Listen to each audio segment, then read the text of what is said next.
નમસ્કાર ખેડૂત મિત્રો, હું છું યાજ્ઞિક પટેલ. મિત્રો, આજનો આપણો જે વિષય છે એ ખાસ કરીને પાકમાં વજન વધારવા માટે કયા પ્રકારના ખાતરો છે એ ઉપયોગ કરવા જોઈએ અને શા માટે જે ખાતરની આપણે જે વાત કરવાની છે શા માટે ખાતર ઉપયોગ એ જ કરવા જોઈએ. અને આપણે જે ટાઇટલ આપેલું છે એટલે કે દાણો જે છે એના વજન વધારવા માટે ઘણી વખત પ્રોફેનોફોસનો ઉપયોગ કરવામાં આવે છે.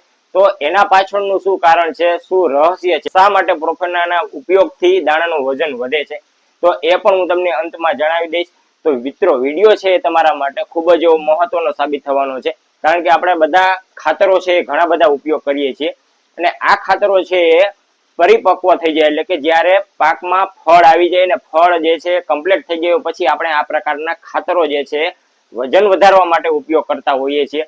તો એવા કયા કયા ખાતરો છે એનો ઉપયોગ કરવો જોઈએ જેથી કરીને વધુમાં વધુ ઉત્પાદન મળી શકે, વધુમાં વધુ દાણાનો વજન છે વધી શકે.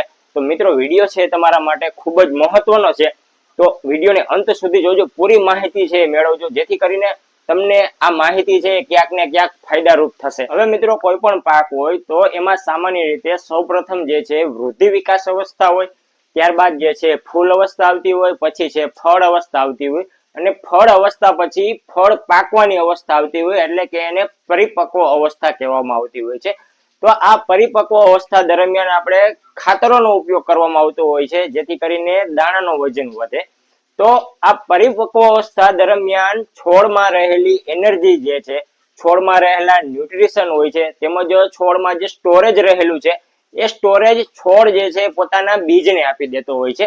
જેમ કે આપણે મનુષ્યમાં આપણે આપણી પ્રોપર્ટી સાધન જે બધું આપણે છોકરાને આપી દેતા હોય છે જેથી કરીને આપણો વંશ જે છે એ સમૃદ્ધ અને આગળ આવી શકે.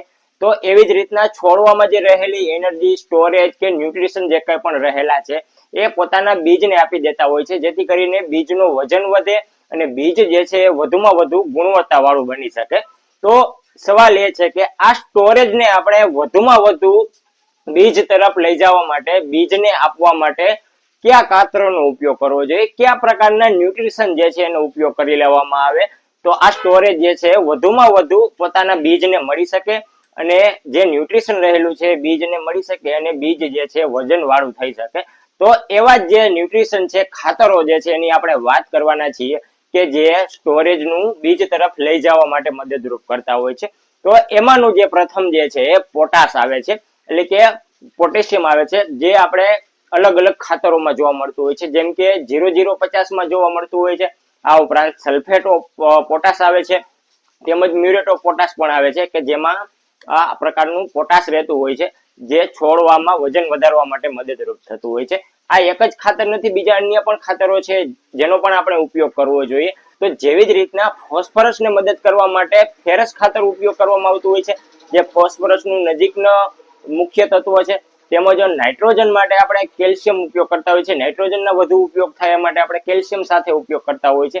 તો એ જ રીતે પોટાશનું નજીકનું તત્વ જે છે એ જે છે એ મેગ્નેશિયમ છે એટલે કે મેગ્નેશિયમ સલ્ફેટ પણ આવે છે અથવા તો આ પોટાશ અને મેગ્નેશિયમના કોમ્બિનેશન વાળું ખાતર આવે છે કે જે પોટેશિયમ સોનેટ આવે છે એનો પણ ઉપયોગ કરવામાં આવતો હોય છે. એનો પણ ઉપયોગ કરવાથી સારું એવું વજનમાં ફેર પડતો હોય છે એટલે કે પોટેશિયમ સોનેટના ઉપયોગથી તમે અલગ જ રિઝલ્ટ જોવા મળતું હોય છે કારણ કે પોટાશ સાથે એમાં મેગ્નેશિયમ પણ રહેલું છે એટલે પોટેશિયમ સોનેટનો પણ ઉપયોગ કરી શકો છો, પોટાશ સાથે મેગ્નેશિયમનો પણ ઉપયોગ કરી શકો છો. હવે આ ખાતર સિવાય અન્ય જે ત્રીજું જે છે એટલે કે છોડવામાં અંતે જે નાઇટ્રોજન બચેલો છે, ઘણી વખત છોડવામાં ગ્રોથ વધારે હોય, નાઇટ્રોજન ખૂબ રહેલો હોય, તો એ નાઇટ્રોજનને પચાવવા માટે, નાઇટ્રોજનને પચાવીને, નાઇટ્રોજનને દબાવીને પોટાશનું કાર્ય વધારવા માટે આપણે મોલિબ્ડેનમ ખાતર આવે છે કે મોલિબ્ડેનમ તત્વો આવે છે જે ન્યુટ્રિશન આવે છે એનો પણ ઉપયોગ કરવામાં આવે છે. એ પણ તમે વાપરી શકો છો. એટલે મોલિબ્ડેનમના ઉપયોગથી છોડોમાં જે નાઇટ્રોજન રહેલું છે એ દબાઈ અને પોટાશનું કાર્ય જે છે ખૂબ જ ઝડપથી થાય, સ્ટોરેજ જે છે ઝડપથી બીજ તરફ જાય અને છોડોમાં જે રહેલી એનર્જી છે બીજ તરફ બધી વહી જતી હોય છે. આ ઉપરાંત અગાઉ મેં જણાવેલું કે પ્રોફેનોફોસ છે એ દાણાના વજનમાં કઈ રીતે ઉપયોગ કરી શકાય. તો પ્રોફેનોફોસ ઉપયોગ કરવાનું રહસ્ય એ છે કે મિત્રો, આપણે દાણાના વજન વધારવા માટે એક ટોનિક બજારમાં મળતું હોય છે કે જેની અંદર ઇથિલિન આવતું હોય છે.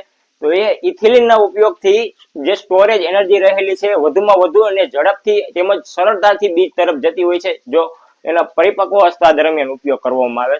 તો આ ઇથિલિન એકલું ઉપયોગ કરી તો એની જો માત્રા થોડી ઘણી ઓછાવતી થઈ જાય તો પાકમાં બીજી સાઈડ ઇફેક્ટ જોવાની સંભાવના રહેતી હોય છે.